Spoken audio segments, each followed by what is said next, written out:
माता की जय, भारत माता की जय, भारत माता की जय। पुलिस या गुंडागर्दी बंद करो, बंद करो, बंद करो। पुलिस या गुंडागर्दी बंद करो, बंद करो, बंद करो।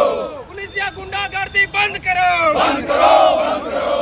सैनिकों को सम्मान से जीने दो, जीने दो, जीने दो। सैनिकों को सम्मान से जीने दो, जीने दो। सैनिकों को सम्मान से जीने दो, जीने दो। सैनिकों को सम्मान से जीने दो, जीने दो। रतन सिंह को सजा करो, सजा दो, सजा दो। रतन सिंह को सजा दो, सजा दो, सजा दो। रतन सिंह को सजा दो, सजा दो, सजा दो। रिहा करो, रिहा करो, सब ज्यादा को रिहा करो। मातरम, वंदे मातरम, वंदे मातरम, वंदे मातरम, वंदे मातरम, वंदे भारत माता की जय। भाई नहीं सहेंगे, नहीं सहेंगे, नहीं सहेंगे, नहीं सहेंगे, नहीं सहेंगे। रिहा करो, रिहा करो। एसबी न्यूज़ में आप सभी का स्वागत है। इस वक्त मैं हूं राजभवन के पास। आप देख सकते हैं हमारे पीछे में कि पूर्व सैनिक जो हैं हाथ में तिरंगा झंडा लिए आज एक नारा लगा रहे हैं कि हमें सैनिकों को सम्मान से जीने दो। आखिर सैनिकों के सम्मान में कहाँ ठेस पहुंची, यह देखने वाली बात है, क्योंकि ये क्या कहते हैं और क्यों कहते हैं उसमें कुछ फैक्ट होता है। आइए हम जानते हैं। अच्छा एक बात बताइए, आप लोग पूर्व सैनिक हैं, आखिर ऐसा क्या हुआ कि आप नारा लगा रहे हैं कि सैनिकों को सम्मान से जीने दो? हुआ क्या आखिर? हुआ ये है कि एक सैनिक नहीं, हमारे पूरे सैनिक कौम पर ये हमला हुआ है। ये एक सैनिक पर नहीं, पूरे सैनिक कौम पर हमला हुआ है। अगर एक सैनिक महफूज नहीं है इस देश में तो आम जनता कैसे सुरक्षित रहेगी? इसी के विरोध में हम लोगों को ये उतरना पड़ा है प्रदर्शन में। क्योंकि कहाँ क्या हुआ ये बताइए। ये अशोक यादव हमारा पूर्व सैनिक है, देवघर में पंजाब नेशनल बैंक में कार्यरत है गार्ड के रूप में।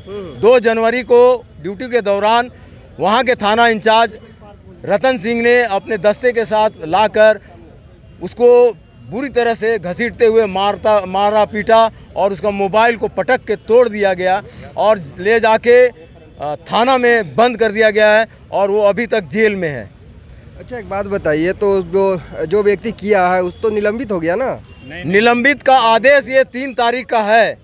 वहाँ के डीआईजी ने सीसीटीवी को जांच अपना डीसी के द्वारा करवाने के बाद में उन्होंने संज्ञान लेते हुए उसको निलंबित सस्पेंशन किया था, आदेश दिया था। लेकिन आदेश एसपी ऑफिस से निकलता है और एसपी ऑफिस से सस्पेंशन ऑर्डर अभी तक नहीं निकला है। अच्छा तो क्या आप लोग की मांग क्या है? हमारी मांग है कि सबसे बड़ा चीज़ तो ये है कि सैनिकों पर अत्याचार ऐसा नहीं होना चाहिए, क्योंकि एक समाज में गलत मैसेज जाता है।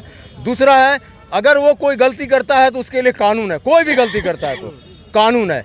अगर वो सैनिक अपना परिचय देने के बाद भी आप उसको बुरी तरह से मारते हैं, पीटते हैं, तो आप एक गलत कर रहे हैं। और आप एक पावर में हैं, बेल्ट कैप का नौकरी, आप खुद अनुशासन में हैं और आप इस तरह से काम कर रहे हैं, तो ये सरासर गलत है।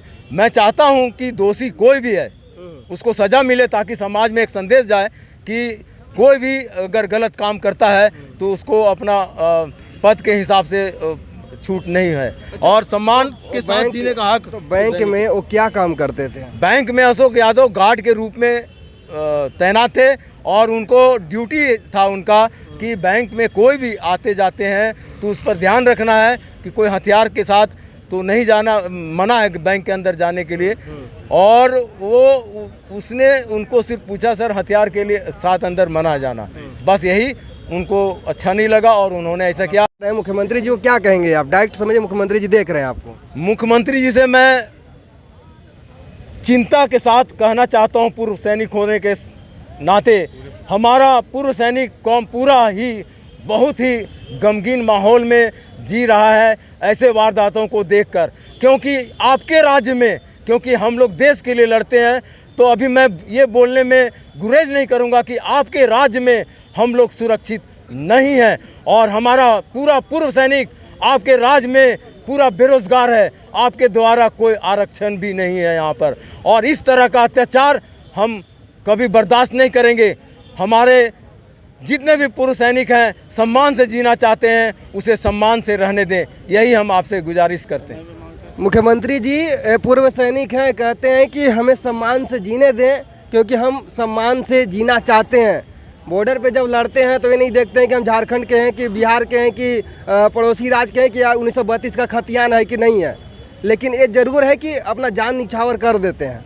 अब ऐसे में भी इनके ऊपर भी ये हालत है और इनका सीधा तौर पे मांग है जो भी इनके साथ घटना घटी है इन लोगों के साथ वो उस पर कार्रवाई हो और बहुत जल्द कार्रवाई हो। और कुछ सैनिक हैं उनसे हम बात करेंगे। अच्छा, एक बात बताइए, जो मुख्यमंत्री जी साहब जो मांग कर रहे हैं तो भी तो एक सामने वाले भी तो किसी प्रशासन में ही थे, यानी कि दो प्रशासनिक लोग आपस में लड़ाई है, क्यों ऐसा क्यों हो रहा है? देखिए, ऐसा इसलिए हो रहा है कि जब भी कोई आदमी कानून तोड़ता है तो उसके खिलाफ इस तरह का धरना प्रदर्शन हमेशा पहले भी देखा गया है और आज भी देखा जा रहा है और आगे भी देखने को मिलेगा। तो उन जो पुलिस इंस्पेक्टर सा थाना प्रभारी हैं वो गलत किए हैं, क्योंकि थाना में एक एसओपी है कि कोई भी आदमी हथियार लेकर के थाना बैंक के अंदर में नहीं घुस सकता है। जैसा कि आप सभी पहले भी न्यूज़ में देखे होंगे कि जम्मू कश्मीर से लेकर के और भी कई जगह में पुलिस की वर्दी में बैंक लूटने का काम किए हैं। और अगर यदि इस तरह का रोक टोक नहीं होगा तो ऐसे तो कोई भी आदमी पुलिस की वर्दी में आएगा AK-47 लेकर के और लूट करके चला जाएगा। तो बताइए, ये जो है कहाँ अशोक यादव जी कहाँ गलत हैं? ये जैसा कि CCTV फुटेज में देखा जा सकता है कि वो अपना ड्यूटी अच्छा तरीके से निभा रहे हैं और निभा रहे हैं और उसी बात उन्हीं को दोषी ठहराते हुए जेल के अंदर में डाला गया। ये बिल्कुल सरासर अन्याय है, इसको अच्छा से तहकीकात किया जाए। अभी उनको बेल नहीं मिला है, अभी तक बेल नहीं मिला है और हम लोगों का मांग है कि जो मुजरिम नहीं है उसको बाहर निकालो और जो मुजरिम है उसको जेल के अंदर में डालो। चलिए, और यहाँ पे पूर्व सैनिक लोग हैं। अच्छा, एक बात बताइए, ये थोड़ा एक बात बताइए, आखिर क्या मेनली मांग किससे करेंगे? मान लीजिए मुख्यमंत्री जी नहीं माने बात को या फिर कुछ लोग नहीं माने बात को, तो फिर आप आगे मांग क्या करेंगे? आपका आंदोलन क्या होगा? आज का जो पहला दिन हमारे आंदोलन का है, मैं बताना चाहूँ, आपने सवाल किया कि मुख्यमंत्री नहीं मानेंगे। अगर मुख्यमंत्री के अंदर थोड़ा भी कहीं इंसानियत होगी तो वो जरूर इस पर कार्रवाई करेंगे। अगर मुख्यमंत्री नहीं करेंगे तो इसके आगे भी है, गवर्नर है, राष्ट्रपति है और रक्षा मंत्री है और हम आगे तक जाएंगे और इस चीज़ को ठंडा नहीं होने देंगे। ये हमारे आंदोलन है, आज शुरुआत हुआ है, बहुत शांतिपूर्ण ढंग से, बहुत ही अच्छे ढंग से कर रहे हैं। जिस ढंग से हमारे बर्बरतापूर्वक हुआ है तो उसका तो ये कुछ भी नहीं है, लेकिन हमने विरोध केवल दिखाया आज। तो कोई ये ना माने कि आज हम यहाँ चुपचाप है, शांतिपूर्वक कर रहे हैं तो हमारी आग ठंडी हो गई है। हमारे एक ही डिमांड है कि रतन सिंह को बर्खास्त कर और अशोक यादव पर जो जितने भी झूठे आरोप लगाए गए हैं उसको बाइज्जत बरी किया जाए और इसके बीच में जो उसको मानसिक प्रताड़ना हुई है हम तो कहेंगे उसको भी इसका मुआवजा दिया जाए, क्योंकि रतन सिंह मुजरिम है। और ये मैं नहीं कर रहा हूँ, फुटेज बता रहे हैं, क्योंकि धारा 41 और 41A के तहत आप सभी जानते हैं, आप पढ़ सकते हैं कि हाई कोर्ट या सुप्रीम कोर्ट का ऑर्डर है ये, और ये धारा लगी हुई है और इस पर कार्रवाई होनी चाहिए अगर संविधान को आप मानते हैं तो। चलिए, कार्रवाई होनी चाहिए। बताइए, आप क्या कहेंगे सैनिकों को, जब सैनिकों पर जब इस तरह का अत्याचार होता है, कैसा मन में आता है, क्या मन में आता है कि अगर जब हम पूर्व सैनिक हैं, देश के लिए सेवा की है, जब हमारे साथ ऐसा हो रहा है तो अन्य के साथ क्या हो सकता है? तो क्या बीती होगी आप लोगों के दिल पर? पूर्व सैनिक अपने मान सम्मान के लिए जीता है। और रह गई बात, ये जो घटना है, एक थाना प्रभारी जो कि उस एरिया के कानून के रखवाले हैं और कानून को अच्छे तरीके से जानते हैं और आर्म्स लेकर अंदर घुसते हैं उनके बॉडीगार्ड, और एक पूर्व सैनिक जो गार्ड की ड्यूटी कर रहा है, 2-2.5 महीने हुए हैं उसको, और अपने गार्ड की ड्यूटी कर रहा है, उनको मना करता है। वो पुलिसिया तहस में आकर के सॉरी वो ये मतलब अपना ईगो लेकर के कि मैं थाना प्रभारी, मेरे को रोकेगा, उसने लपड़ थप्पड़ करके उसको मारा पीटा है। ये गैर कानूनी है।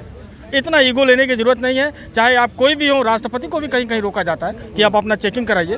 ईगो की लड़ाई है, ईगो की लड़ाई इन्होंने शुरू। ईगो केवल उनको बोला गया है कि आपका गार्ड जो है हथियार लेकर के नहीं आएगा, जो कि एसओपी है, बैंक का एसओपी है। चाहे कोई भी आदमी हो, बैंक के अंदर आर्म्स और अम्युनिशन लेकर नहीं आ सकता है, चाहे कोई भी हो, थाना प्रभारी क्यों ना हो या वो डीजीपी क्यों ना हो, उनके लिए भी लागू है। थाना प्रभारी मैंने उनको ये लगा है कि एक आदमी मेरे को रोक रहा है, थाना प्रभारी को। ये इन्होंने ईगो में लेकर के उसके साथ मारपीट किया है, ये जो सरासर अन्याय किया है। जो खबरें आ रही है उसमें लग रहा है कि पुलिस मेंस एसोसिएशन भी उनके साथ है, शायद खड़ी है, क्या लग रहा है? अगर नहीं, नहीं यदि- थोड़ी सी भी इंसानियत होगी, अगर पुलिस एसोसिएशन के अंदर थोड़ी सी भी इंसानियत होगी तो सीसीटीवी का फुटेज देखे और उसका दूध का दूध और पानी का पानी करें, क्योंकि यह अमानवीय घटना का एक संकेत दिया गया है। क्योंकि अगर एक पुलिस इंचार्ज के माध्यम से इस प्रकार का हरकत किया जाता है तो ये ओछी हरकत कहा जा सकता है।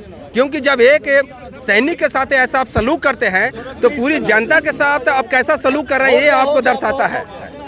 इसलिए हम चाहते हैं कि जो भी पुलिस एसोसिएशन का जो भी लीडर है, इनको सीसीटीवी के फुटेज को आधार पर देख करके और अच्छी तरह से इसको तहकीकात करें, ताकि इसका दूध का दूध और पानी का पानी हो, ताकि ऐसे पुलिस का जो रवैया है धूमिल ना होवे। कुल मिलाकर के आपने देखा कि ये पूर्व सैनिक थे, राजभवन के सामने आते हैं और यह मांग करते हैं, उनका सीधा सा मांग है कि देवघर की जो घटना घटी है उसमें शामिल जो पुलिस वाले हैं उन्हें बर्खास्त किया जाए। हालांकि निलंबन की बातें सामने आ रही है कि उन्हें निलंबित कर दिया गया है, लेकिन अब ये इनका मांग है बर्खास्त किया जाए। और इनका साफ तौर पर एक मांग है, मुख्यमंत्री जी से भी मांग है कि हम पूर्व सैनिक हैं, सम्मान से जिए हैं और हमें सम्मान से जीने दें, हमें अपमानित ना करें।